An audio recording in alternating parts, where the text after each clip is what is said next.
Thank you to all my channel members, including my fan appreciation level members and my contributor level members, for helping support the YouTube channel.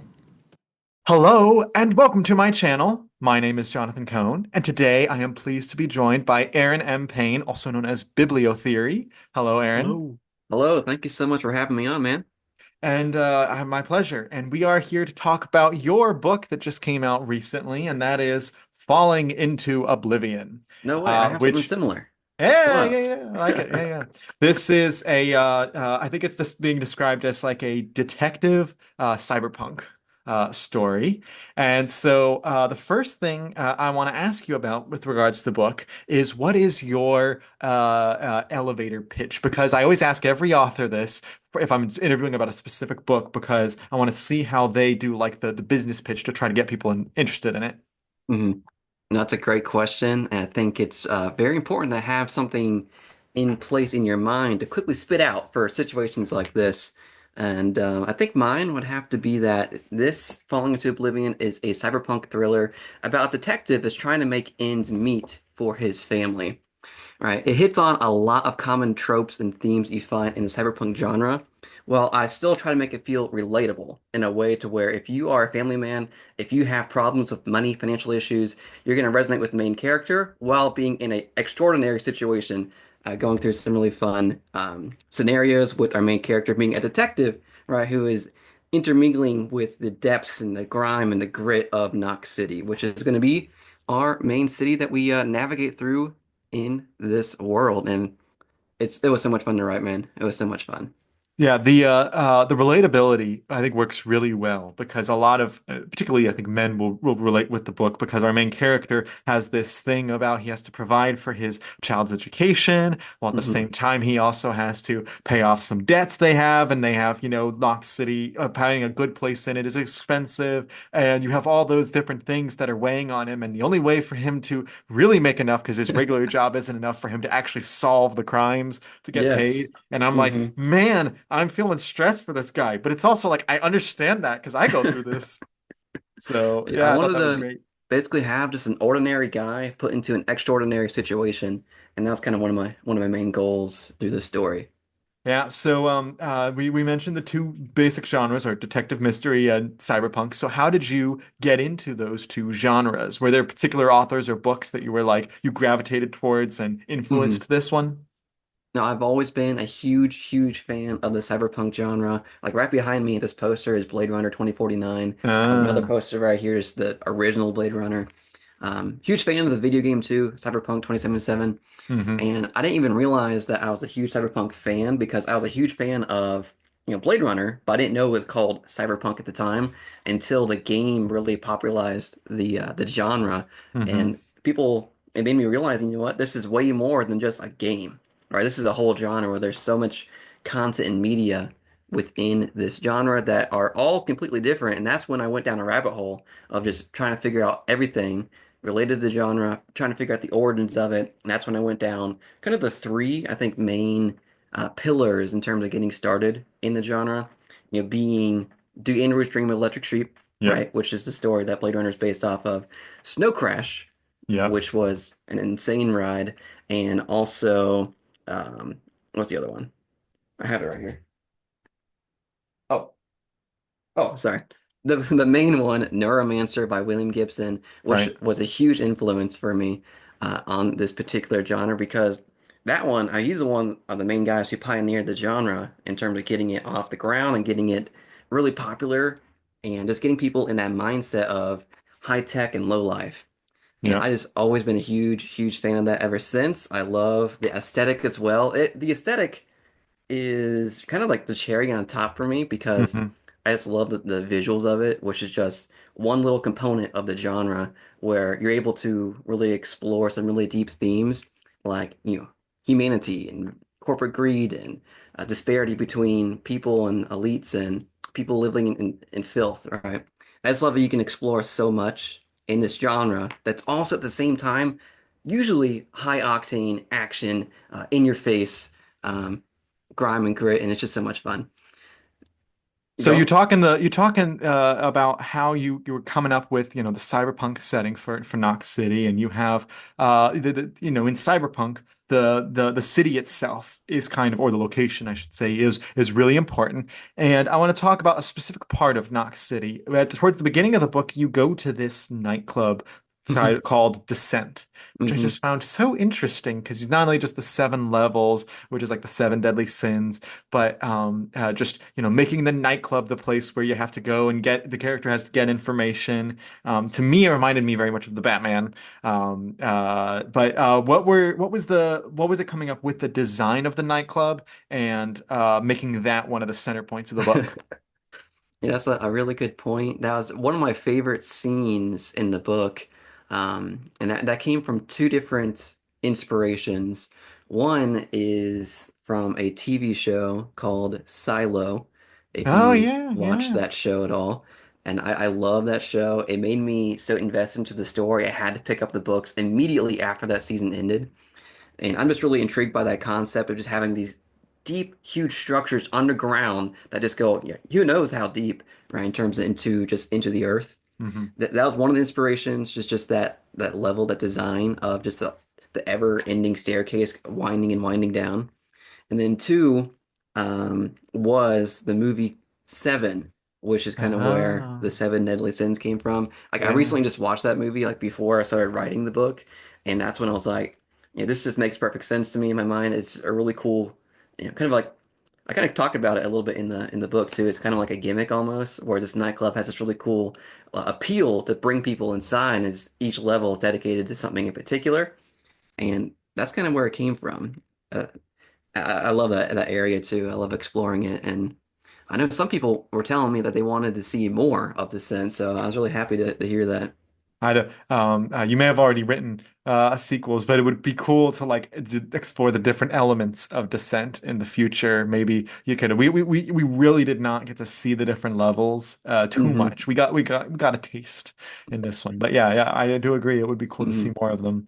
One of my viewers sent in a question, and that is Caleb from Caleb Likes Books. He wants to know about the writing style of the book. So the book is written in first person present tense. And it's a very unique style. Third person is, I've found for the most of the books I read is this the Yes. norm, but first person comes sometimes, but first person present. And I've read a third person present tense before, but it's very rare to read first person present. So how did you come up with that writing style? And was that just for this book, or do you think that's just your general go-to? Yeah, that's actually the first time someone's asked me that, and I find it really interesting, this discussion on POV in our book community, because Hmm. there's some people out there who, when they read the word I, they immediately put the book away. They just can't Right. get past the word I, which is unfortunate sometimes, but you can't win everybody with every book, so that's completely fine. In my case, when I was writing the book, the very first time actually sat down and said, you know what? I should try to write something. I had something in my mind. I had something, a scene, which is actually the very first scene in the book. That was the very first scene that came to my mind. And yeah, I don't know. It is when I started writing, I just wrote the word I. I Hmm. had no intention of writing in first person. That's just how it came through because I think it also helped me to better relate to the main character, to be in his head and see it through his eyes. So when I was writing through it, I was seeing it through Soul's eyes, and that's Hmm. kind of how it came through. And when I was going back and starting to write book two and write something else that's involved in the same universe, I was thinking maybe I should try out third person. And when I started going down that route of third person and writing, he said and he did this and he climbed that, whatever, it just didn't feel right to me for whatever reason. It just didn't feel like the same impact, at least when I was writing it. But some of my favorite books are third person, so no knock against that at all. It's just when I was writing it, that's just what came naturally to me. Okay, yeah. My favorite use of present tense versus past tense is when an author did the flashbacks in past tense and they did the stuff that's happening in present tense, and it was so jarring, but it worked so well. But the thing I like most about present tense is it feels propulsive. It feels almost like a screenplay or something because it feels Hmm. like the thing's happening now. And I felt constantly the main character in peril because whether it's his debts or his the mystery around the book. He's constantly in peril, and I wanted to talk about developing the mystery. The Without giving away any spoilers, this mystery is very much rooted in underbelly crime and is rooted in the type of drug-related crime that you see a lot in a lot of novels today. Mhm. How did you develop the mystery for this book? The mystery itself, it kind of spawned off of a initial mystery, which was actually solved inside of the story, which I won't go into too much detail, but I needed something else to propel the story forward. And that's when I was thinking, I need something else that would be a good, you know, red herring almost, in a Hmm. sense of, Soul, our main character, he's not just going down this one rabbit hole. I want him to go down a journey that really puts him in a very crappy situation where he has to dig his way out of. And that's kind of how it came through. And something that's huge in just the cyberpunk genre itself is just drugs in general. Hmm. And I thought that would be a really good situation in terms of just bringing something that's pretty common in terms of our current world today. Drugs are very apparent out there, especially in the underbelly world of things, where a lot of people try to access it, and um, it's just something that breeds tension, right? There's always tension around drugs. I thought this made a lot of sense to bring it into the situation. And the idea behind the drug, actually, I won't get into it. I won't. Yeah, you want to give enough to entice, but not so much that you're like, I don't need to read it because I already know it. That's Mhm. always the t tough thing about writing a book, especially a short book, is because then it's harder and hard. The shorter the book is, the harder it is to market it because you can't talk as much about, I what you know. included. Which, by the way, it's a nice. It's to me, it was an easy breeze of a read, not just because it was so short, but again, it was propulsive enough that I just kept going through it. So I did like that. I do have some business questions for you, and that is, why did Hit you me choose business. the route of going self-pub with this as opposed to trying to get an agent and going trad pub? So yeah, I've been on YouTube now as well for about a little over a year, and in my journey in the booktube world, I've been a huge proponent of indie and self-pub authors out there.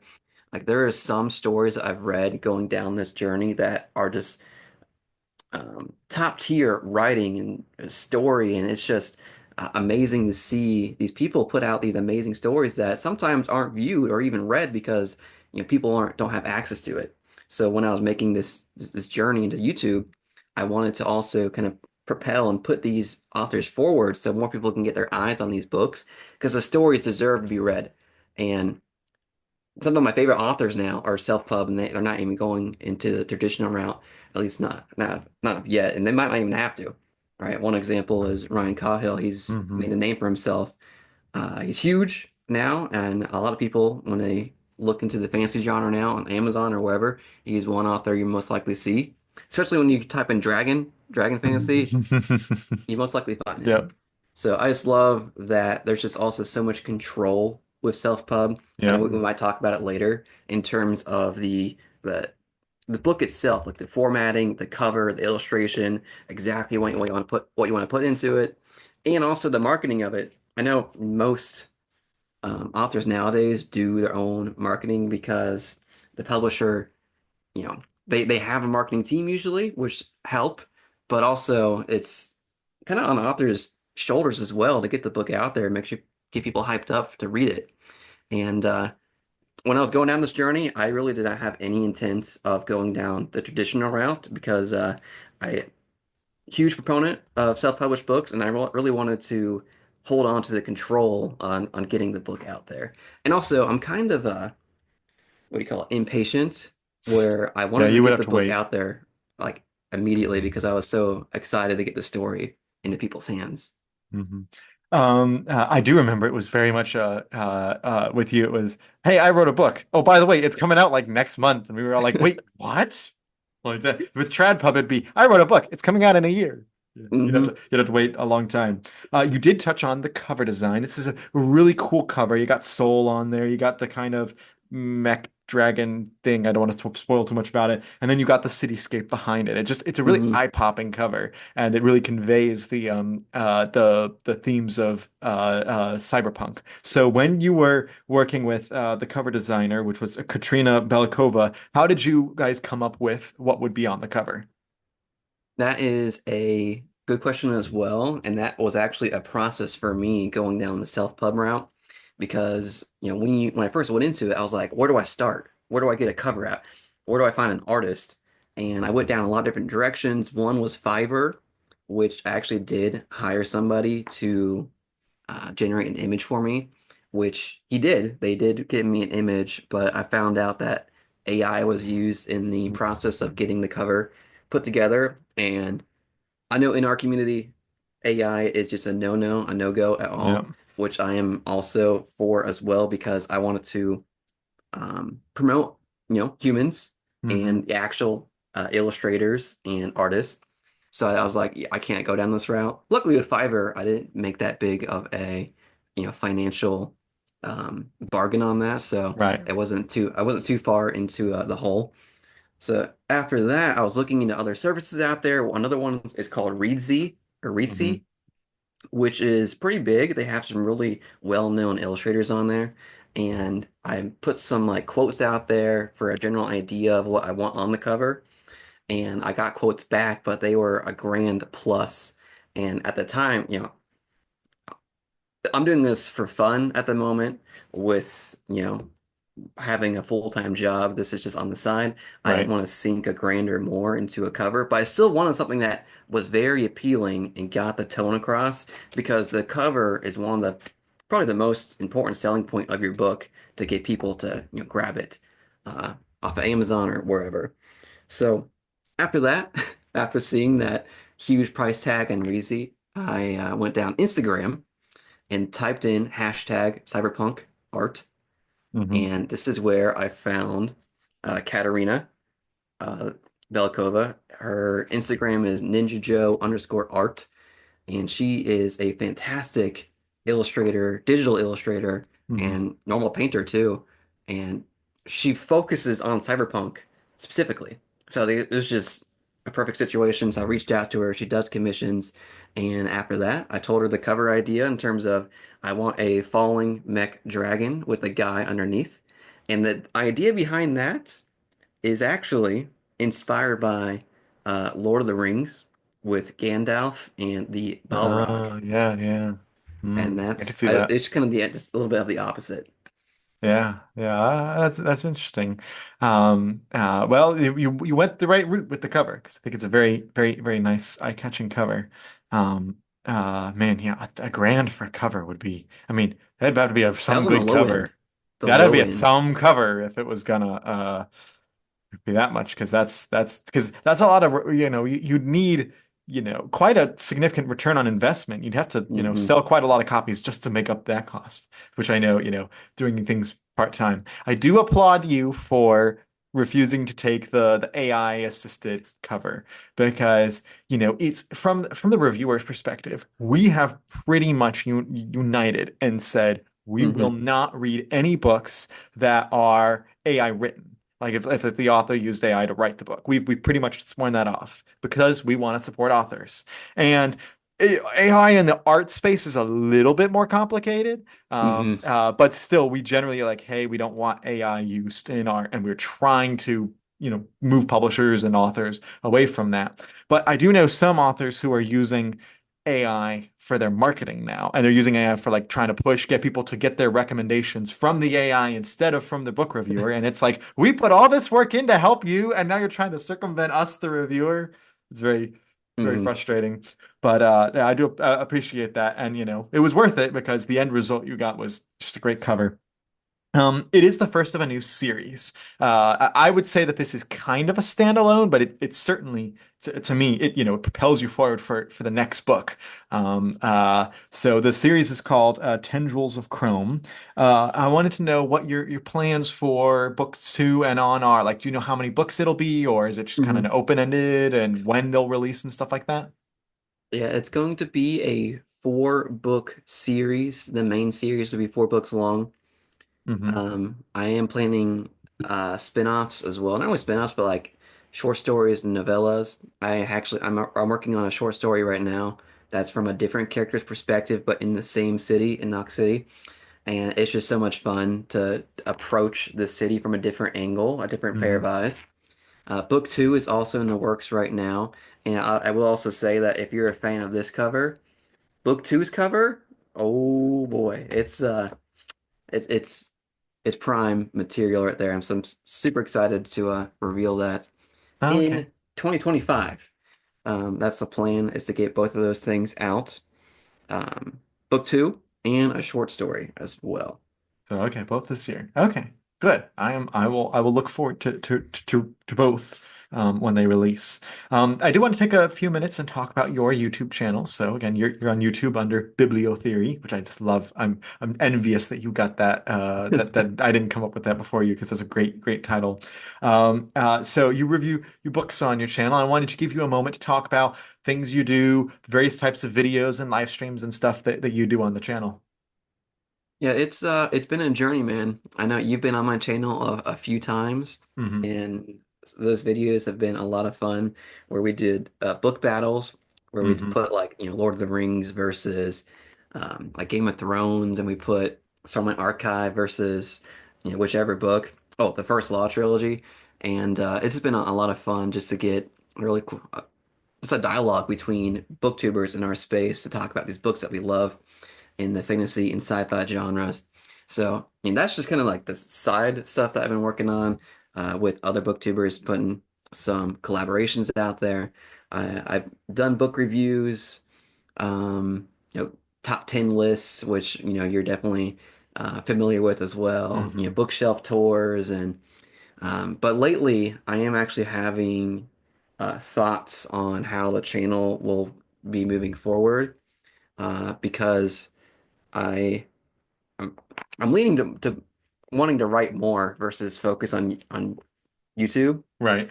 and I'm trying to figure out how to approach YouTube moving forward. And I actually have a couple ideas on what the future will look like, and it's going to be more lore focused. So I actually want to um, look at fewer series. Actually, I want to read less in 2025 because in 2024, I try to read as much as possible, which was not even close to you, sir, either. I think I was I only didn't have to read around a book, so okay. I was around 55 books last year, and That's not I wanted to bad. focus more on like singular series and just get really into the nitty-gritty and take notes and make videos on specific series and just kind of like approach it from Quinn's ideas. I'm not sure if you've Hmm. seen his Yeah. channel. He's a super great guy too. And one series in particular that I really want to focus on is the Sun Eater series by Hmm. Christopher Rocchio because that is just my favorite series. It's my favorite ongoing series at this point, and I want to dive further into it and really just get into the nitty gritty of the main characters, the lore behind it, the aliens. Uh, the high matter sword, the ships, the planets, and really focus content on that series and also Red Rising, which is another one of my favorite series, Hmm.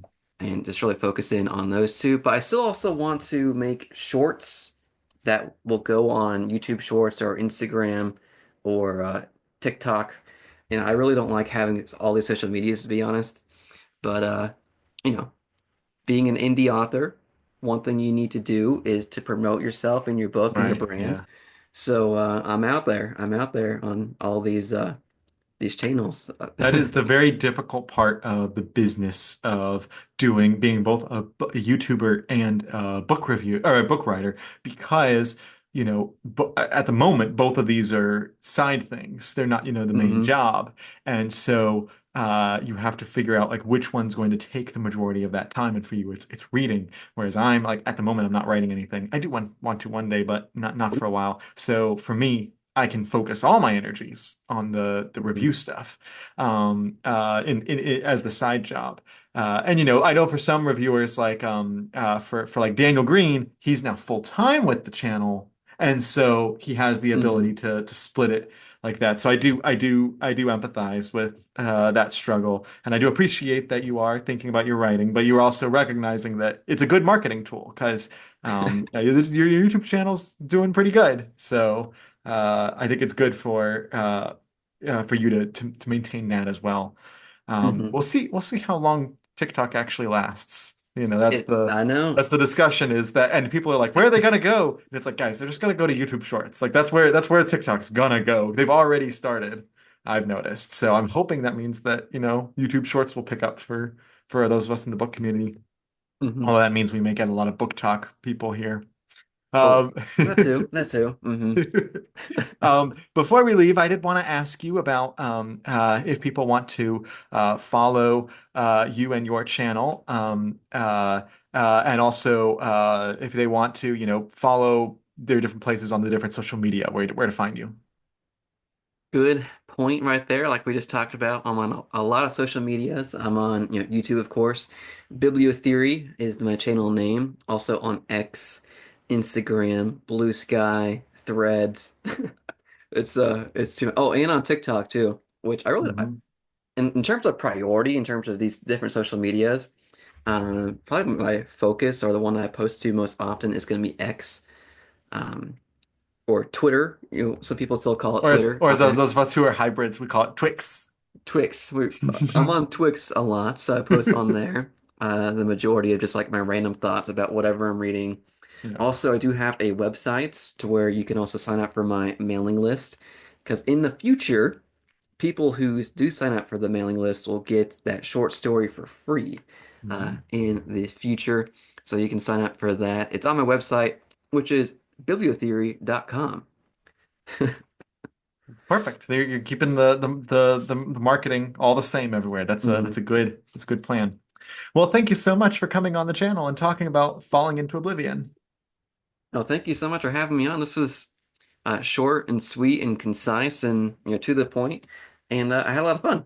Very good. Yeah. So until next time, I'm Jonathan, and thank you for watching.